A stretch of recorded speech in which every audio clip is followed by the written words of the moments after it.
नमस्कार दोस्तों। देखिए, रूट मोबाइल की बात करूंगा यहाँ पे। आज 14-15% की तेज़ी देखने को मिली। इसके पीछे का रीज़न जानने की कोशिश करेंगे। देखिए, ये स्टॉक जो है आईपीओ के समय से बहुत ज़्यादा इसमें क्रेज़ बना हुआ था, ठीक है। उसके बाद बीच में ठंडा पड़ा, कुछ प्रॉक्सिमस की एंट्री हुई यहाँ पे। प्रॉक्सिमस ने मेजॉरिटी स्टेक कंपनी में खरीदा। प्रॉक्सिमस एक आप कह सकते हैं कि यूरोप की कंपनी है, तो उन्होंने खरीदा। उसके बाद फिर स्टॉक ठंडा पड़ा रहा। आज फिर अचानक 15% की तेज़ी बनी है, तो इसके पीछे का रीज़न जानेंगे।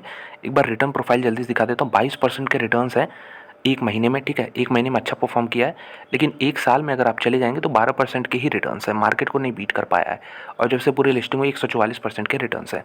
तो यहाँ पे मैं क्या बात कर रहा था, देखिए शुरू का फेज़ ये था 2021 के पहले, जब यहाँ पे आईपीओ आया था तो स्टॉक जो है 750 वाला जो है 2200 तक चला गया था, ठीक है। तो काफ़ी क्रेज़ था इधर, और उसके पीछे का रीज़न था, देखिए यूट्यूबर्स जितने भी थे सब इसको रिकमेंड कर रहे थे। यहाँ पे टीवी चैनल्स में आप देखेंगे इसके रिकमेंडेशन आ रहे थे। अभी बीच में जब गिरावट होती है ना तो सब भूल जाते हैं इसको, इस तरह की कंपनी को। अब ऐसा नहीं कह रहा हूँ कि यहाँ पे फंडामेंटल्स, देखिए इधर फंडामेंटल्स कंपनी के काफ़ी सही थे, इधर भी फंडामेंटल्स सॉलिड हैं। ऐसा नहीं कि कंपनी कुछ में दिक्कत आ गई, नहीं।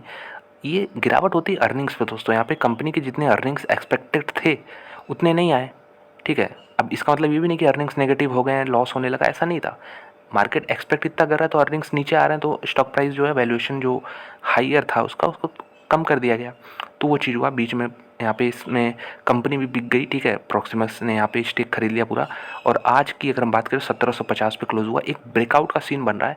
अगर मैं आपको यहाँ पे दिखा पाऊँ तो ये अगर आप देखें, ये पॉइंट यहाँ पे जून 2022 का, उसके बाद जून 2023 का, अब जून 2024 का, एग्जैक्ट सेम हाई। मतलब यहाँ पे अगर देखें तो 3 साल हो गए, माफ़ कीजिएगा 2 साल हो गए यहाँ पे। 2022 से 2023, 2023 से 2024, तो ऐसे देखेंगे 2 साल हुए हैं, और एग्जैक्ट सेम हाई। अगर इस बार इसको देखिए, अगर निकाल देता है तो ये फिर से ये जो पुराने हाईज़ हैं ना, ये आपको देखते हुए देखने को मिल सकते हैं। देखिए, इसमें डी लिस्टिंग वाली भी बात चल रही थी कि इसको डी लिस्ट कर देंगे, ऑफ़र प्राइस इतना देंगे, तो वो भी सीन है इसमें, ठीक है। तो इसको भी देख लीजिएगा आप। बाकी कंपनी में कोई दिक्कत नहीं है। और अगर आप बात करें कि क्यों तेज़ी आई, देखिए डी लिस्टिंग की बात यहाँ पे मैंने नहीं, यहाँ पे गलत बोल दी, ठीक है। डी लिस्टिंग की बात नहीं हुई है। देखिए, जब प्रॉक्सिमस ने एंट्री ली है तो एक ओपन ऑफर आ जाता है, ठीक है। अगर आप किसी परसेंटेज स्टेक कोई कंपनी में उठाते हो तो आपको एक ओपन ऑफर एक ट्रिगर कर जाता है। अगर आप कोई लिमिट से, अगर आप उससे ज़्यादा कर देते तो वो जो रिटेल का हिस्सा था ना, तो वो रिटेल का हिस्सा खरीदने की यहाँ पे बात हो रही थी कि इतना और भी खरीद सकता है, तो ये बात हो रही थी, ठीक है। अगर हम बात करें आज की, तो आज के ऊपर था, तो इन्होंने देखिए एक टाई अप किया है WhatsApp metro ticket booking services. तो देखिए, टिकट हम लोग सभी लोग खरीदते हैं, अगर रेलवे से ट्रैवल करें, बस से ट्रैवल करें, मेट्रो से ट्रैवल करें।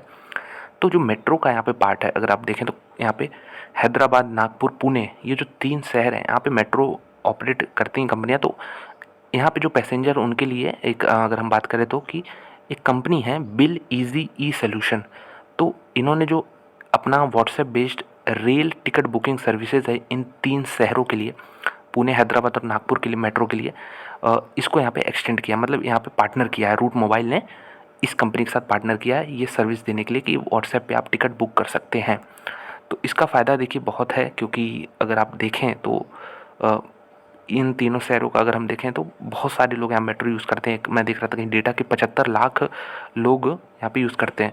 और कम्युनिकेशन प्लेटफॉर्म प्रोवाइडर ने कहा है कि WhatsApp based ticketing for Nagpur, Pune, Hyderabad, Delhi, तो दिल्ली भी यहाँ पे दिखा रहा है नाम। देखते हैं इसमें क्लैरिफिकेशन क्या है। बाकी ये तीनों तो कंफर्म है कि इन तीनों मेट्रोज़ के लिए रूट मोबाइल ने पार्टनर किया है इस कंपनी के साथ, टिकटिंग व्हाट्सएप में टिकटिंग बेस्ड का यहाँ पे सर्विस देने के लिए। तो एक बहुत ही पॉजिटिव न्यूज़ है इस कंपनी के लिए। इस कंपनी के सर्विसेज भी अब एक्सटेंड हो रहे हैं, बढ़ रहे हैं, दूसरे डायरेक्शंस में भी हम कहें तो इंडिया को भी यहाँ पे काफ़ी एक्सप्लोर कर रही है रूट मोबाइल। देखिए, रूट मोबाइल का कंपैरिजन किससे करते हैं लोग? एप्पल से करते हैं, ठीक है। एप्पल भी इसी तरह डिजिटल मार्केटिंग वाली कंपनी है, और रूट मोबाइल का मार्केट कैप अभी 11,000 करोड़ है दोस्तों, बहुत ज़्यादा नहीं है। और स्टॉक का पी देखेंगे तो रीजनेबल है, 30 के पी पे ट्रेड करे। आज के मूव के बाद बता रहा हूँ ये, ठीक है। 14-15% की मूव आने के बाद अभी 30 का पी है। प्राइस टू बुक वैल्यू अगर आप देखें तो 5 गुना है, लगभग लगभग 5 गुना ही कह सकते हैं, 5.5 गुना अप्रॉक्स। रिटर्न रेशियोज कंपनी का अभी भी सॉलिड हैं। जो मुझे सबसे अच्छी चीज़ लग रही थी यहाँ पे, इस पर प्रीवियसली वीडियो भी बनाया था कि रूट मोबाइल अपने इंट्रेंसिक वैल्यू से काफ़ी नीचे है, और देख सकते हो इंट्रेंसिक वैल्यू 1992 है, तो उससे तो नीचे कर रहा है। काफ़ी कंपनी प्रीमियम पे ट्रेड करती हैं। अगर 2 गुना प्रीमियम पे ट्रेड करेगी कंपनी तो देख लीजिए आप 4,000 का भाव निकल के आएगा, ठीक है। तो ये मार्केट ने इसको प्रीमियम नहीं दिया, इसके पीछे का रीज़न मार्केट जाने। बाकी कंपनी फंडामेंटल्स आप देख सकते हैं, कंपनी करती क्या है ये देख सकते हैं। प्रोमोटर होल्डिंग 58% है, एसेट्स इतने हैं, तो बाकी चीज़ों में मुझे कोई दिक्कत नहीं लगी। प्रॉफिट का वेरिएशन पिछले एक साल में कम रहा है, 11% रहा है, 3 सालों में काफ़ी सॉलिड रहा है, 5 सालों में 45% रहा है, तो ये डेटा सही है। 1 साल का डेटा काफ़ी कमज़ोर है अगर हम कंपैरिजन वाइज हम कहें तो। देखिए इसका कंपैरिजन अगर हम एफल से करें, 1 मिनट करूँगा यहाँ पे, तो बाकी सेल्स इसका दिखा दूँ कि थोड़ा सा यहाँ पे टॉप बनते हुए दिख रहा है। 1000 करोड़ के अराउंड ही सेल्स पिछले 5 क्वार्टर में देखने को मिले हैं। बाकी इसके पहले देखिए 436 से डबल हो गया 986 तक, तो ये फेज़ काफ़ी एक्साइटिंग था। लेकिन पिछले 2023 के अगर हम बात करें यहाँ पे 4 क्वार्टर और 2024 का यहाँ पे 1 क्वार्टर, तो ये चीज़ जो है ना 5 क्वार्टर में कंपनी ने कुछ खास रेवेन्यू नहीं जनरेट किया।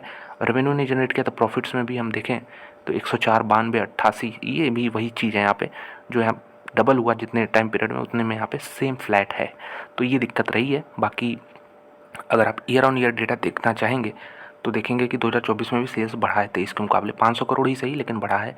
इसके पहले का ये कह सकते हैं कि स्पीड ज़्यादा था, जो रेट था ना ग्रोथ का वो ज़्यादा था, तो 1-1.5 साल में ये कम हुआ है। अब देखते हैं कंपनी इसको कैसे काउंटर करती है। अभी भी ग्रोथ है लेकिन कम हुआ है बस। बाकी प्रमोटर परसेंटेज मैंने यहाँ पे आपको दिखाई दिया। देखिए एफल इससे बड़ी कंपनी, एफल 18,500 करोड़ की कंपनी है, स्टॉक का पी एफल का डबल है, रिटर्न रेशियो एफल के यहाँ पे रूट मोबाइल से नीचे हैं। अगर इंट्रिंसिक वैल्यू देखें तो इंट्रिंसिक वैल्यू एफल जो है 837 वाला जो है यहाँ पे ट्रेड कर रहा है कितने पे, 1300 पे, तो आप कह सकते हो 1.6 1.7 टाइम्स पे ट्रेड कर रहा है, और रूट मोबाइल अपने इंट्रिंसिक वैल्यू के ही नीचे ट्रेड कर रहा है, तो ये चीज़ आप देख सकते हैं। बाकी टोटल एसेट्स भी रूट से कम है, प्रमोटर होल्डिंग लगभग सेम है। प्रॉफिट का वेरिएशन अगर आपको दिखाऊं तो 1 साल का इनका 21% रहा है, 3 सालों में रूट ने बाजी मारी है, 5 सालों में भी रूट का ही ज़्यादा है, हालांकि इनफैक्ट इनका भी काफ़ी अच्छा है ये फिगर, लेकिन हम कंपैरिजन कर रहे हैं तो रूट ने काफ़ी अच्छा किया है एफल के मुकाबले। तो जो बेट है अगर आप देखें यहाँ पे एफल का चार्ट भी अगर मैं आपको यहाँ पे दिखाऊँ, मैक्सिमम चार्ट लगा के दिखाता हूँ, तो ये कंसोलिडेशन फेज़ में है दोस्तों, ये कंसोलिडेशन फेज़ है। बीच में ज़रूर ऊपर निकला था लेकिन सर्वाइव नहीं किया, फिर से कंसोलिडेट हो रहा है। तो अब यहाँ पे एक तेज़ी बनी है फ्रेश हाइस की तरफ जाने के लिए। तो दोनों ही कंपनियों में, एफल में भी रूट में भी, दोनों में नए हाइस मेरे ख्याल से अब लगने चाहिए। एक बार इसका मैं आपको पी रेशियो दिखा दूँ तो पी रेशियो जो है 60 पे आ गया है। एक समय ये कंपनी बहुत महंगी ट्रेड करती थी, अभी फ़िलहाल अपने हिस्टोरिकल एवरेज से नीचे ट्रेड कर रही है। तो दोनों ही कंपनियाँ बेस्ट हैं, रूट भी सही है, एफल भी सही है, जैसा आपको यहाँ पे सही लगे आप दोनों में देख सकते हैं। बहुत बड़ी कंपनी नहीं है दोनों भी, ये 18,000 करोड़ की, 10,000 करोड़ की, तो अपॉर्चुनिटी साइज़ दोनों में काफ़ी ज़्यादा है इस सेक्टर को लेके, जो कि अगर हम देखें तो यहाँ पे दिखा दें 1994 की कंपनी है, प्रोप्राइटरी कंज्यूमर इंटेलिजेंस प्लेटफॉर्म है जो कि ट्रांसफॉर्म एड इनटू रिकमेंडेशन। तो जैसे आप मोबाइल चला रहे हैं, ठीक है, आप कोई भी साइट पे जैसे आपने सर्च किया गूगल में, कोई भी चीज़ आपने सर्च किया तो उससे रिलेटेड जो आपको एड्स है ना, जो छोटे छोटे यहाँ पे नीचे एड्स आते हैं या फिर ये क्रॉस वाले आते हैं, वो ये काम करती है कंपनी। मतलब आपका डेटा कलेक्ट करती है, आपका हैबिट क्या है, आपका मतलब पसंद क्या है, ये चीज़ जान के आपको उस प्रकार के एड्स देती है, टारगेट करती है। तो ऐड कौन देता है, कंपनी देती है, तो कंपनी इनको पैसा देती है कि आप ये हमसे डेटा दे रहे हो इन कंज्यूमर का, तो हम ये लो आप पैसे, और हम कंज्यूमर को अब ऐड देते हैं। तो ये चीज़ इनका बिजनेस मॉडल है। ओवरऑल दोनों कंपनियाँ सही है।